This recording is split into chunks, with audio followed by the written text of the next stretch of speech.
అర్హులైన పేదలకు 6 గ్యారెంటీల అమలు లక్ష్యంగా రాష్ట్ర ప్రభుత్వం ప్రజాపాలన కార్యక్రమాన్ని రాజన్న సిరిసిల్ల జిల్లా ముసాబాద్ మండలంలోని 4 మండలాల్లో మండల ప్రజాప్రతినిధులు అధికారులు దరఖాస్తుల స్వీకరణ ప్రారంభించారు. రాజన్న సిరిసిల్ల జిల్లా ముసాబాద్ మండలం ఆవునూరు గ్రామంలో తెలంగాణ రాష్ట్ర ప్రభుత్వం 6 గ్యారెంటీలో భాగంగా అభయాస్తం 6 గ్యారెంటీల అమలుకు దరఖాస్తుల స్వీకరణ కార్యక్రమాన్ని జెడ్పీటీసీ గుండం నర్సయ్య, గ్రామ సర్పంచ్ బద్ది కళ్యాణి మండల ప్రజాప్రతినిధులు కలిసి ప్రారంభించారు. ప్రజాపాలన కార్యక్రమాన్ని పరిశీలించిన మండల కాంగ్రెస్ నేతలు ఈ సందర్భంగా మాట్లాడుతూ అర్హులైన ప్రజలకు ప్రభుత్వ పథకాలు అందించేందుకు రాష్ట్రంలోని ప్రజల స్థితిగతులు తెలుసుకునేందుకు ప్రజాపాలన కార్యక్రమానికి శ్రీకారం చుట్టామని తెలిపారు.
నెక్స్ట్ బ్యాగులే చాలా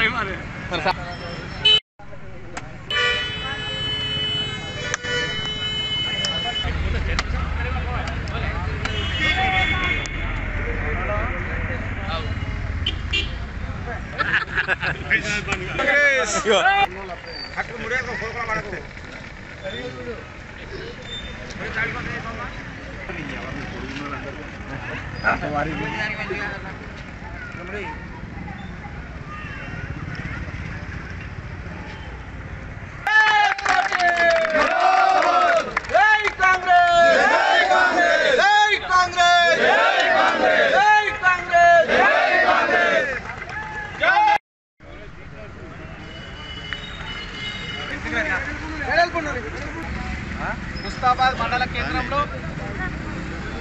139వ కాంగ్రెస్ పార్టీ ఆవిర్భావ దినోత్సవ వేడుకలు చాలా ఘనంగా జరుపుకోవడం జరిగింది. కాంగ్రెస్ పార్టీకి రాహుల్ గాంధీ వినలేని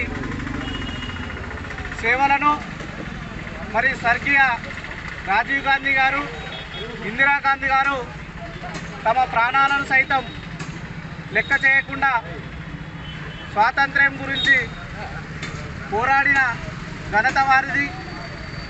139వ ఆవిర్భావ దినోత్సవం ఈ రోజున ముస్తాబాద్ మండల కాంగ్రెస్ పార్టీ ఆధ్వర్యంలో మరి ఘనంగా నిర్వహించడం జరిగింది. మరి ఆ రోజు 1885లో ఒక విప్లవ గీతిక శతాబ్దాల పాటు ఉద్యమాల వల్ల మరి కాంగ్రెస్ పార్టీ ఆవిర్భవించి 6 దశాబ్దాలు పోరాటం చేసి ఆంగ్లేయులను పారదోలి మరి బ్రిటిష్ పాలన రాష్ట్ర సుంకాలను జగదంపులు చేసి మన భారతదేశానికి పురుడు పోసిన పార్టీ మరి కాంగ్రెస్ పార్టీ. ఆ రోజు దేశానికి స్వతంత్రం తెచ్చింది కాంగ్రెస్ పార్టీ. మరి కరువు కాలంలో పేద ప్రజలకు తినడానికి అన్నం ఇవ్వాలని చెప్పి మరి ఎఫ్సిఐ తీసుకొచ్చి రేషన్ షాప్ల ద్వారా ప్రజలకు పేద ప్రజలకు సరుకులు అందించింది. మరి వ్యవసాయం లేనటువంటి పేద ప్రజలకు భూములు పంచి బావులు తవ్వించి మరి వ్యవసాయ ఉత్పత్తులు ఎదిగే విధంగా ఉత్సాహాన్ని కలిగించింది కాంగ్రెస్ పార్టీ. విద్య, రైల్వేలు, విమానాశ్రయాలు మరి చెప్పుకుంటూ పోతే ఇవాళ 20 దాదాపుగా ఆ విధంగా భారతదేశాన్ని ఇప్పటి వరకు ఆధునిక దేశంగా ప్రపంచంలో చిత్రపటంలో